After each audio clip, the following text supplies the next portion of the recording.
वैशाख मास महत्तम अध्याय 20। हरे कृष्णा, राधे राधे। वैशाख मास भगवान विष्णु की उपासना करने के लिए समर्पित है। इस महीने में स्नान, दान, जप और तप करने से साधकों को सुख समृद्धि का आशीर्वाद मिलता है और कई प्रकार के कष्टों से मुक्ति भी मिलती है। भगवान विष्णु की कृपा प्राप्त करने के लिए इस महीने में सूर्योदय से पहले स्नान करें। बहुत फलकारी महीना है, इसका पूरा प्रयोग करें। अब श्री गणेश जी महाराज और अपने गुरुदेव को याद करते हुए वैशाख मास महत्तम का अध्याय 20 सुनते हैं।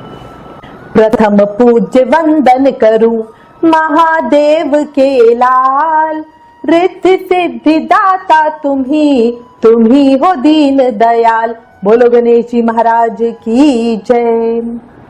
गुरु अनंत तक जानिए, गुरु की और न छोर, गुरु प्रकाश का पुंज है, निशाबाद का भोर। बोलो गुरुदेव महाराज की जय।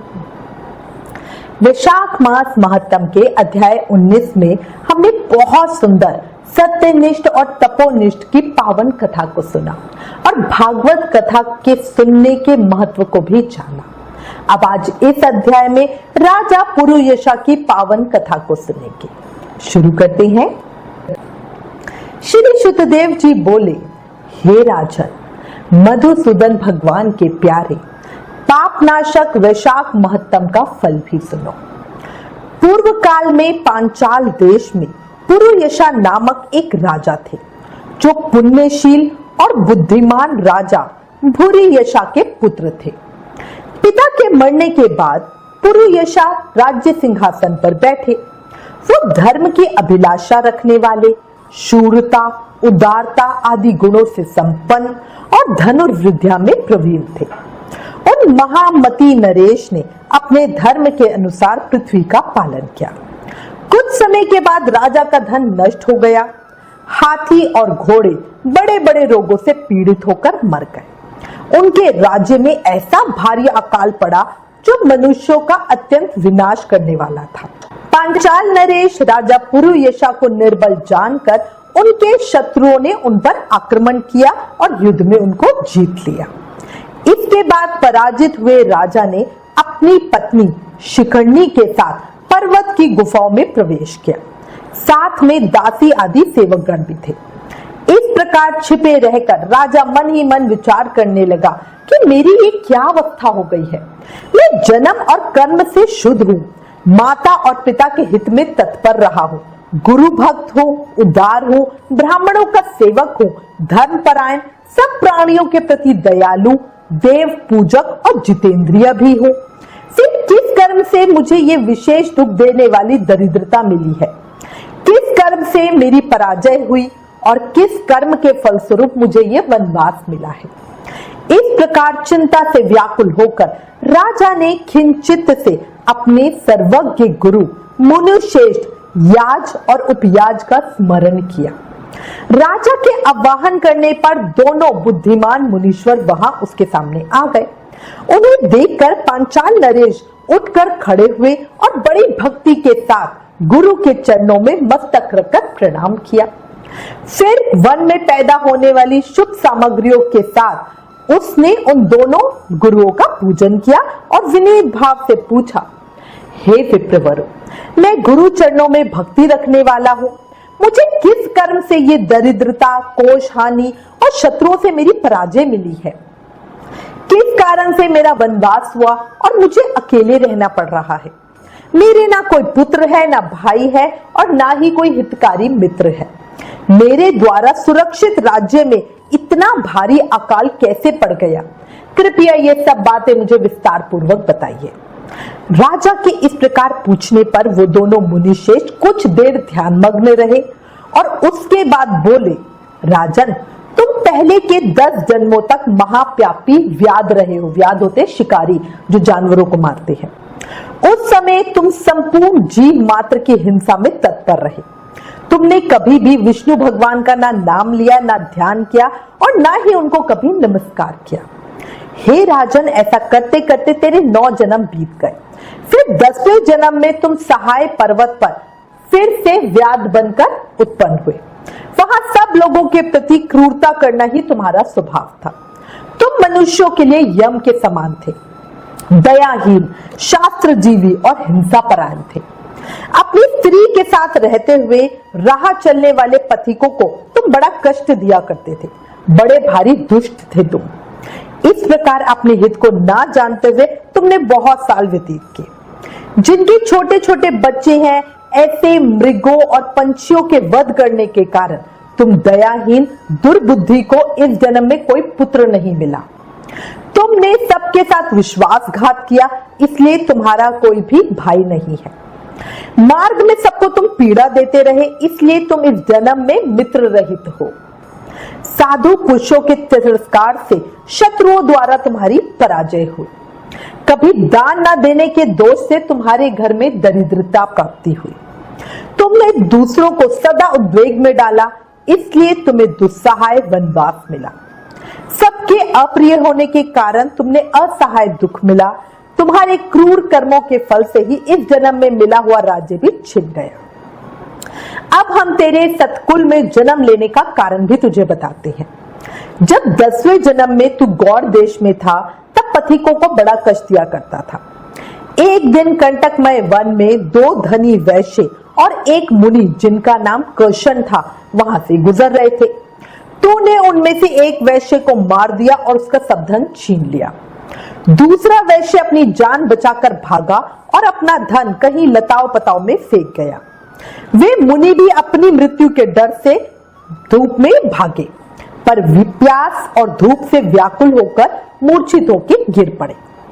तब तूने वैश्य का धन कहाँ पटका गया है, ये जानने के लिए उस मुनि के कानों में फूंक मारी, साथ ही जल से उनके नेत्र धोए और पंखे से हवा करी। कुछ समय बाद वो मुनि स्वस्थित हो तेरे पूछने पे वैश्य का धन कहाँ है तुझे बता दिया। तब तूने मुनि को सुखपूर्वक चले जाने को कहा और तू गहन वन में चला गया। यद्यपि तूने अपने कार्य सिद्धि के लिए मुनि की रक्षा की थी, तब भी उस पुण्य के प्रभाव से तेरा जन्म महापुण्यवान विशाल राजवंश में हुआ है। अब आप खुद देखिए, जब उसने सिर्फ अनजाने में अपने काम के लिए, लालच के लिए उस मुनि की रक्षा की, तो उसको इतना अच्छा फल मिला कि उसका जन्म, वो राजा बना, राजघराने में उसका जन्म हुआ। और कहीं हम जब जानबूझ के किसी मुनि संत की रक्षा करते हैं, उनकी सेवा करते हैं, तो सोचो कितना ही पुण्य मिलता है ना। विचार कर। वापस कथा की ओर। उसके बाद जो उनके गुरु थे, उन्होंने कहा, अब यदि तुम सुख, राज्य, धन, संपत्ति, स्वर्ग और मोक्ष चाहते हो या सायुज्य और श्रीहरि के पद की अभिलाषा रखते हो, तो वैशाख मास के धर्मों का पालन करो। इससे सब प्रकार के सुख पाओगे। इस समय वैशाख मास चल रहा है। आज अक्षय तृतीया है। आज तुम विधि पूर्वक स्नान और भगवान लक्ष्मीपति की पूजा करो। यदि अपने समान ही गुणवान पुत्रों की अभिलाषा करते हो, तो सब प्राणियों के हित के लिए प्याव लगवाओ। इस पवित्र वैशाख मास में भगवान मधुसूदन की प्रसन्नता के लिए यदि तुम निष्काम भाव से धर्मों का अनुष्ठान करोगे, तो अंतकरण शुद्ध होने पर तुम्हें भगवान विष्णु का प्रत्यक्ष दर्शन होगा। अब ये कह के राजा की अनुमति ले उनके दोनों ब्राह्मण पुरोहित याज और उपयाज जैसे आए थे वैसे ही चले गए। उनसे उपदेश पाकर महाराज पुरुयशा ने वैशाख मास के संपूर्ण धर्मों का श्रद्धापूर्वक पालन किया और भगवान मधुसूदन की आराधना की। इससे उनका प्रभाव बहुत बढ़ गया। बंधु बांधव उनसे आके मिल गए। इसके बाद वो मरने से बची हुई सेना को साथ लेके अपने जो बंधु बांधव थे उनके साथ पांचाल नगरी के समीप आए। उस समय पांचाल राजा के साथ राजाओं का दोबारा संग्राम हुआ, लड़ाई हुई, युद्ध हुआ। महारथी पुरुयशा ने अकेले ही समस्त महाबाहु राजाओं पे विजय पा ली। विरोधी राजाओं ने भागकर अन्य देशों के मार्गों का आश्रय लिया। विजयी पांचाल राज ने भागे हुए राजाओं के कोष, उनका जो धन था, 10 करोड़ घोड़े, 3 करोड़ हाथी, 1 अरब रथ, 10,000 ऊंट और 3 लाख खच्चरों को अपने अधिकार में करके अपने राज्य में पहुंचा दिया। वैशाख मास के महत्तम से सब राजाओं का मनोरथ हो पुरुयशा को वो कर देने वाले हो गए और पांचाल देश में अनुपम सुकाल आ गया। भगवान विष्णु की प्रसन्नता से इस वसुधा पर उनका एक छत्र राज्य हुआ और गुरुता, उदारता आदि गुणों से युक्त उनके 5 पुत्र हुए, जो धृष्टकीर्ति, धृष्टकेतु, धृष्टद्युम्न, विजय और चित्रकेतु के नाम से प्रसिद्ध हुए। धर्म पूर्वक प्रतिपालित होकर समस्त प्रजा राजा के प्रति अनुरक्त हो गई। इससे उसी क्षण जो राजा था उन्हें वैशाख मास के प्रभाव का पता चल गया। तब से पांचाल राज भगवान विष्णु की प्रसन्नता के लिए वैशाख मास के धर्मों का निष्काम भाव से बराबर पालन करने लगा। एक बार वैशाख मास के धर्मों का पालन करने से उसे इतनी बुद्धि मिली, इतना यश मिला, उसके जो मन की इच्छा थी वो पूरी हुई और उसने अपने राज्य को वापस पा लिया। जब उसने वैशाख मास का इतना प्रभाव देखा तो उसके बाद अपनी पूरी जिंदगी वो वैशाख मास के नियमों का पालन करता रहा। निष्काम भाव से बराबर वो वैशाख मास के नियमों का पालन करने लगा। उनके धर्म से संतुष्ट होकर भगवान विष्णु ने अक्षय तृतीया के दिन उन्हें प्रत्यक्ष में दर्शन दिए। देखो कितनी बड़ी बात है। वैशाख मास महत्तम अध्याय 20 संपूर्ण। कल अध्याय 21 में आगे की कथा सुनेंगे। देखो बार बार आपको बता रही हूं, क्षण भंगुर जीवन है पगले, कर ले प्रभु का ध्यान रे, ना जाने कब देह का पंछी कर जाए प्रस्थान पे, है ना। ये याद रखो, मन में बसा लो, जीवन का कोई भरोसा नहीं है, इसलिए अभी भी समय है ज्यादा से ज्यादा नाम जाप करके जन्म मृत्यु के चक्र से मुक्ति पालो। कलयुग केवल नाम आधारा, सिर्फ नाम जाप करके आपको भक्ति, मुक्ति, शक्ति, प्रेम सब मिल सकता है। इसलिए प्रेम से, मन से, भाव से हर समय, हर पल, हर सांस के साथ जाप करते रहो। हरे कृष्ण कृष्ण कृष्ण हरे हरे, हरे Ram Ram Ram Hare Hare.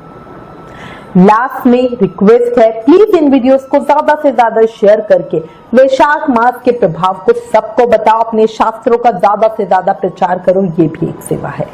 Please like, share and subscribe. Thank you. Hare Krishna.